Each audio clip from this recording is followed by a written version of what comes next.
নমস্কার সবাইকে, আশা করি সবাই ভালো আছেন। আজকে আপনাদের পাস্তার একটা ঝটপট রেসিপি বানিয়ে দেখাবো। প্রত্যেক দিন একঘেয়ে ব্রেকফাস্ট না করে একটু মুখরোচক ট্রাই করতে চাইলে এটি অবশ্যই বানাতে পারেন, কিংবা বাচ্চাদের টিফিনেও এটি বানিয়ে দিতে পারেন খুব সহজে এবং একদম হাতে গোনা কয়েকটি উপকরণ দিয়ে।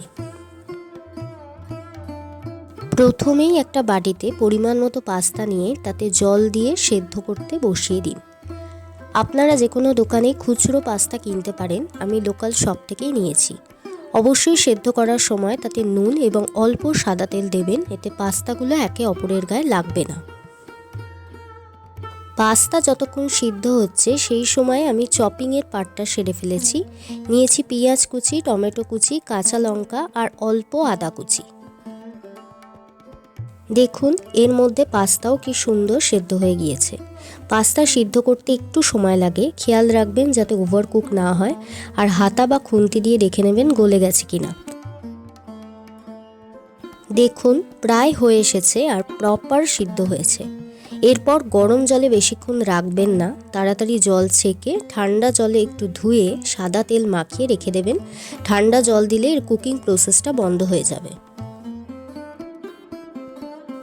এরপর কড়াইতে দিয়ে দেবো সামান্য পরিমাণে সাদা তেল, দিয়ে দেবো কুচো করা সবজিগুলো। এবার এগুলো ভালো করে ভেজে নেব। এই সময় দিয়ে দেবো নুন, অল্প পরিমাণে চিনি, গোলমরিচ গুঁড়ো আর টমেটো সস, আর তার সাথে দেবো লেবুর রস। ভালো করে মিক্স করে নেব, আর তারপর দিয়ে দেবো পাস্তাগুলো। উপর থেকে ছড়িয়ে দেবো ম্যাগি মশলা। এরপর পরিমাণ মতো নুন দিয়ে ভালো করে সব কিছু মিক্স করে ধনেপাতা কুচি ছড়িয়ে নামিয়ে নেব। ব্যাস হয়ে গেল সহজ উপায় পাস্তা রান্না। এরপর গরম গরম পরিবেশন করুন, আর আপনারাও বাড়িতে বানিয়ে খান। ভিডিওটি কেমন লাগলো অবশ্যই কমেন্টে জানাবেন, লাইক করবেন এবং চ্যানেলটিকে সাবস্ক্রাইব করবেন। See you in the next video.